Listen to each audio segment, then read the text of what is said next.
में हमें श्रेष्ठ बनने की शिक्षा भगवान ने दी है।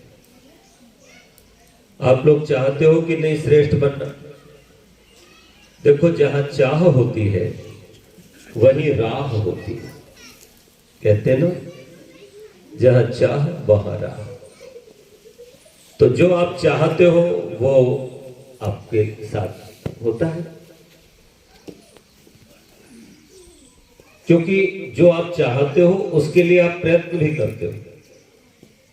जो केवल चाहो और प्रयत्न ना करो तो फिर आपकी कामना भी पूरी नहीं होगी। उसके लिए आपको कर्म करना होगा। यजुर्वेद कर्म की शिक्षा भी देता है। तो वरुण बनने के लिए, श्रेष्ठ बनने के लिए कर्म करना होगा। और श्रेष्ठ बनकर के आप संसार को भी श्रेष्ठ बना सकते हैं। जो खुद में सुगंधित होता है वही दूसरे को सुगंधित कर सकता है। जो खुद में प्रकाशित होता है वही दूसरे को प्रकाशित कर सकता है। बुझा हुआ बल्ब किसी को प्रकाशित नहीं कर सकता। इसलिए आपको श्रेष्ठ बनना है। महर्षि दयानंद खुद में श्रेष्ठ हुए, प्रकाशित हुए तो सारे जग को प्रकाशित कर दिया। हम लोग बहुत सारी कामनाओं के साथ श्रेष्ठ बने। ऐसा नहीं है कि कामनाओं को छोड़ करके बने, पर हमारी कामनाएं ऐसी होना चाहिए जो हमें श्रेष्ठ बनने से न रोके। इन अनेक मंत्रों में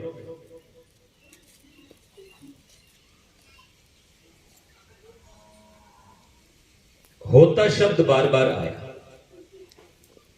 बहुत सारे मंत्र आए और बड़े बड़े मंत्र थे। तो होता कौन है? भगवान ने कहा कि होता वो है जो नित्य अग्निहोत्र करता है। और केवल अग्निहोत्र नहीं करता, वो आग में जला करके बस सामग्री लाया पैकेट वाली, जैसे आप लोगों ने मंगा ली है तो उससे आहुति देते हैं। इससे आपकी सिद्धियां, आपकी जो कामना है वो पूरी नहीं होने वाली। कामनाएं क्या है आपकी?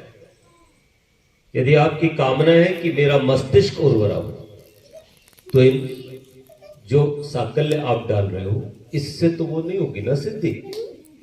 यदि आप चाहते हो कि मेरे शरीर में कुछ रोग है, जैसे कल्पना करो किसी युवती को गर्भाशय में कुछ कष्ट है जिसके कारण उसको संतान नहीं होती, तो इसके लिए इन सामग्री से तो और घृत से तो आपकी कामना पूरी नहीं होगी। यदि आप चाहते हो कि आप हृष्ट पुष्ट बलवान हो तो भी नहीं होगी, क्योंकि सब रोगों के लिए एक दवा नहीं है, अनेक प्रकार की औषधियां होती हैं। तो उन अनेक प्रकार की औषधियों को आपने विचारना होगा और जैसा जैसा रोग है वैसी वैसी औषधियों का चयन करके उनको डालना होगा अग्नि में। आपको पता है 6 ऋतुएं होती है। इस समय हेमंत चल रही है, इसके बाद शिशिर आएगी। तो ये जो ऋतुएं हैं 2 माह की एक ऋतु होती है। और एक ऋतु के लिए जो साकल्य होती है वो ऋतु के अनुकूल 42 से 48 प्रकार तक की जड़ी बूटियों से और अन्य पदार्थों से युक्त होती है, जो 4 प्रकार की होती है। तो वो सामान्य होती है, वो सब प्रकार के रोगों को भी थोड़ा थोड़ा दूर करने में समर्थ होती है। और ऋतु के अनुकूल, अर्थात ऋतु का कोई प्रकोप आपके शरीर पर ना हो, मन पर ना हो, इस बात के लिए भी होती है। और साथ में आपके शरीर को भी ठीक रखती है। लेकिन अगर कोई विशेष चीज चाहिए आपको, तो उसके लिए अलग से आपको औषधियों का निर्माण करना होगा। तो मैंने इसके लिए बहुत सारा विचार किया, वेदों से निकाला उन औषधियों को भी कि किन किन रोगों में कौन कौन सी औषधि कितने अनुपात में दी जाए, यज्ञ कैसे कुंड में किया जाए, क्योंकि कुंड भी 1000 प्रकार के होते हैं। जब श्रृंगी ऋषि को बुलाया गया था तो राजा दशरथ की तीनों पत्नियों को जिनको संतान नहीं होती थी उनके लिए विशेष औषधियां तैयार की गई थी और हवन कुंड भी विशेष तैयार किए गए थे। ये वाला हवन कुंड नहीं था, वो हवन कुंड अलग प्रकार के होते हैं। आर्य समाज के लोग केवल एक ही तरीके का हवन कुंड उपयोग में लाते हैं, जबकि अनेक प्रकार के रोगों के लिए, कामनाओं के लिए अलग अलग प्रकार के हवन कुंड होते हैं। उनका कोई अनुष्ठान नहीं किया जा रहा, अनुसंधान नहीं किया जा रहा। बहुत काम करना था पर वो काम हो नहीं रहा। आपको सुनने की आदत है, हमें कहने का चस्का है, बस ये हो रहा है। न तो आप जिज्ञासु और ना ही हम इतने साधक, इसलिए काम बस हो रहा है, चल रहा है। कोई जिज्ञासु मिलता ही जो ब्रह्म की जिज्ञासा लेकर के आए, जो साधना की चाहना लेकर के आए, जो विज्ञान की चाहना लेकर के आए। और जब आवश्यकता ही नहीं तो आविष्कार क्यों होगा, इसलिए आविष्कार भी नहीं होगा। महर्षि दयानंद ने जितना कर दिया उतना हो गया और उनके किए हुए को भी हम लोग कहां आगे बढ़ा पाए। बहुत कुछ बाकी रह गया, बहुत कुछ करना शेष था, लेकिन अब तो बस टाइम पास हो रहा है, कोई निर्माण नहीं हो रहा, क्योंकि हम लोग अपने आप को अपडेट नहीं कर पा रहे। समय के अनुसार जो चीजें चाहिए उनका विचार नहीं हो रहा। तो हम निवेदन कर रहे हैं कि वेद कह रहा है कि यदि आपको स्वर्ग चाहिए अर्थात सुख चाहिए, विशेष सुख, तो आप यज्ञ करो ना, स्वर्गस्थ मूलम यज्ञ। लेकिन ये यज्ञ का मतलब लकड़ी जला करके घी सामग्री डाल देना नहीं है। वहां पर अलग अलग कामनाओं के लिए अलग अलग संविधाएं भी रहेंगी, कहीं चंदन की भी रहेंगी, कहीं गूलर की रहेंगी, कहीं पीपल की रहेंगी, ठीक है ना। तो ये अलग अलग प्रकार की संविधाएं होंगी। फिर संविधाओं का जो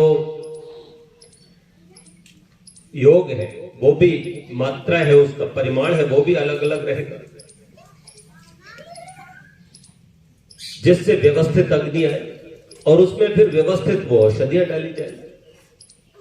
जैसे किसी बालक को बुद्धि कम है और उसको बढ़ाना है, या मस्तिष्क में कुछ विकार है, तो उस विकार को दूर करने के लिए ब्राह्मी है, शंख पुष्पी है, वज्र है, इनका उपयोग किया जाना चाहिए। इनको चूर्ण बना करके सेवन भी करना है मुख से और अग्नि में भी डालना है। और उसका भी समय, ये नहीं कि किसी भी समय हवन करो। सूर्य की किरण पृथ्वी का आलिंगन करे उस समय अग्नि प्रदीप्त हो जानी चाहिए। किसी भी समय हवन करने से दूसरे प्रकार के तो लाभ होंगे, लेकिन जो आप चाहते हो वो नहीं होगा।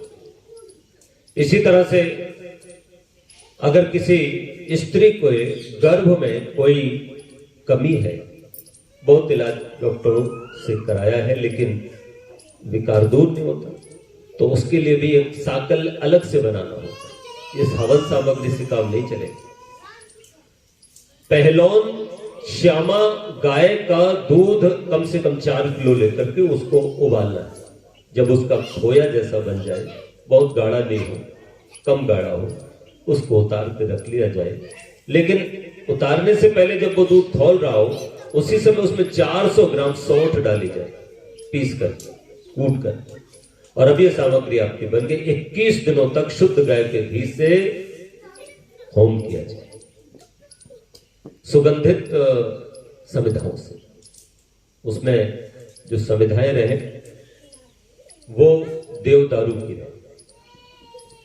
तो इस तरह से जब वो यज्ञ किया जाता है और दोनों पति पत्नी वहां पर बैठते हैं, बस आधा घंटा यज्ञ किया तो दोनों के अंदर जो कमी है वो दूर होती है। तो इस तरह से बहुत सारी चीजें, घुटने में किसी के दर्द होता है या कमर में किसी को पीड़ा होती है, तो उसके लिए यही सामग्री काम नहीं करेगी।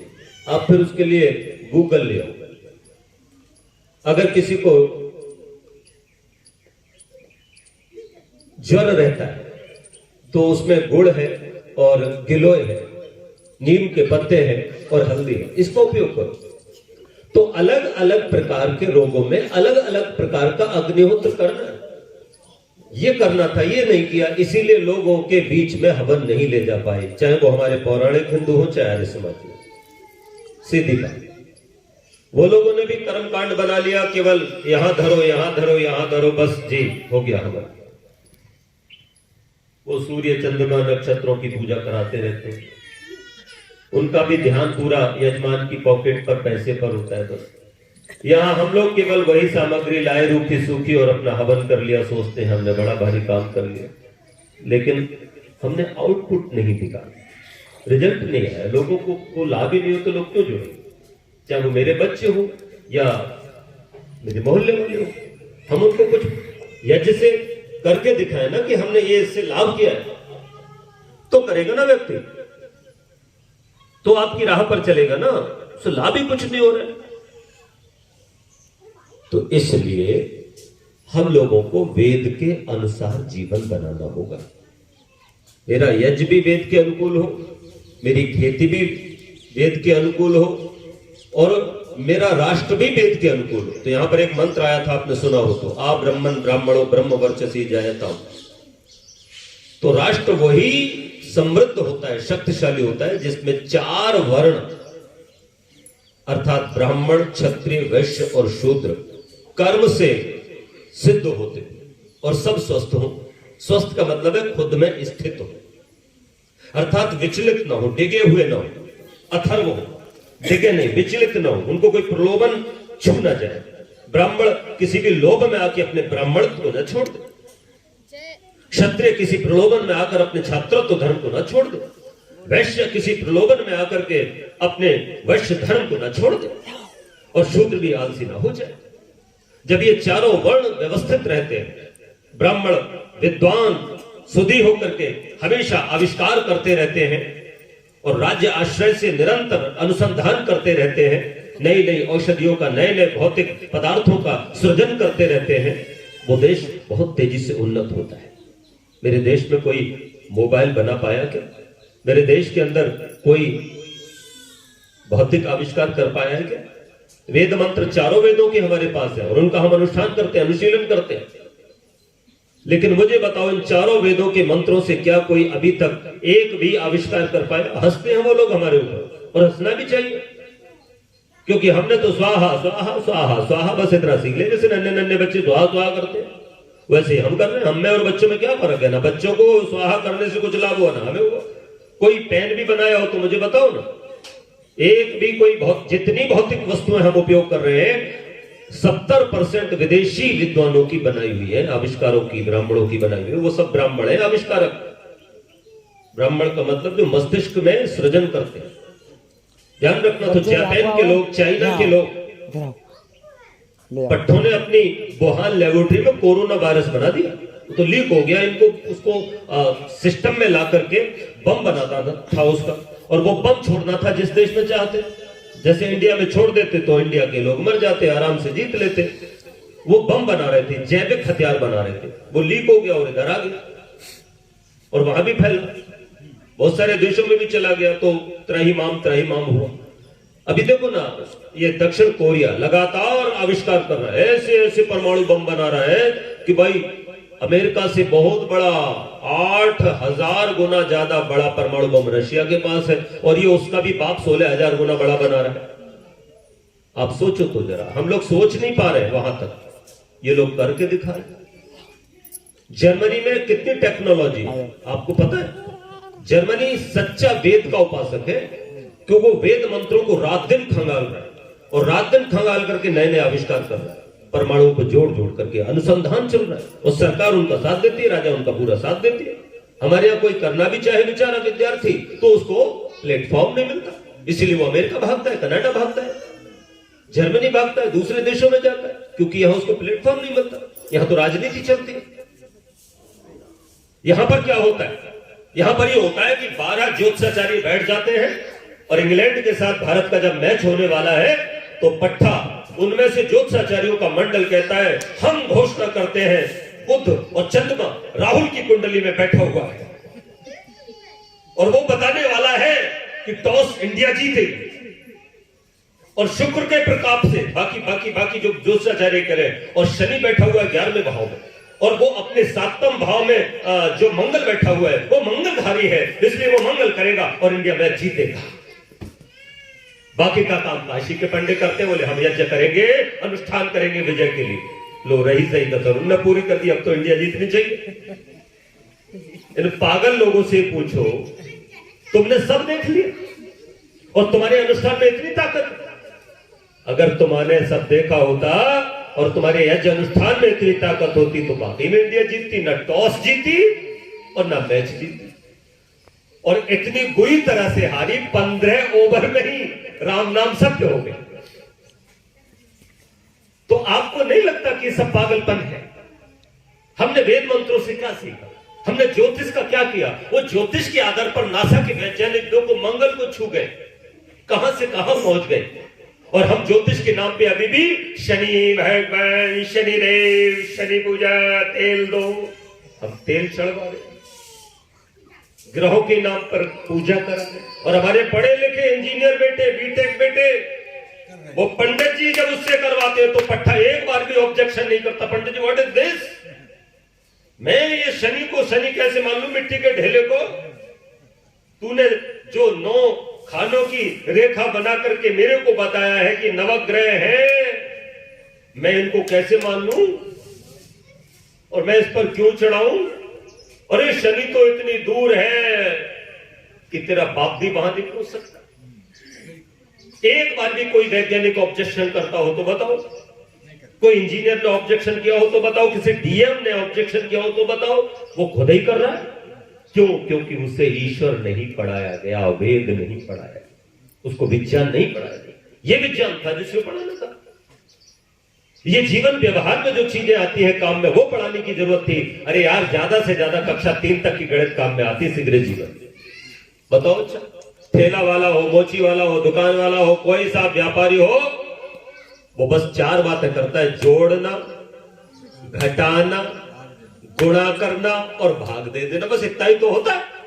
और कक्षा 3 तक ये गणित सिखा दी जाती है। इसके बाद ये तमाम तरीके की बीज गणित, रेखा गणित, मान लो कि आ बराबर 4, तो सुसरा तेरे मान के अपने को तो कोई फायदा होने वाला है नहीं जिंदगी। अगर कुछ होता हो तो बताओ साहब, क्यों जी? तो इन तमाम तरीके की गणितों का मैं क्या करूं? क्यों पागल बना करके मेरे बच्चों को ब्रेन वॉश कर रहे हो? क्यों पढ़ा रहे हो उसको? अरे पढ़ाना हो तो ये नवग्रह पढ़ा दो, बचा लो उसको शनि से लुटने से। पढ़ाना हो तो उसे ज्योतिष के नाम पर ये पाखंड चल रहा है, इससे बचाओ।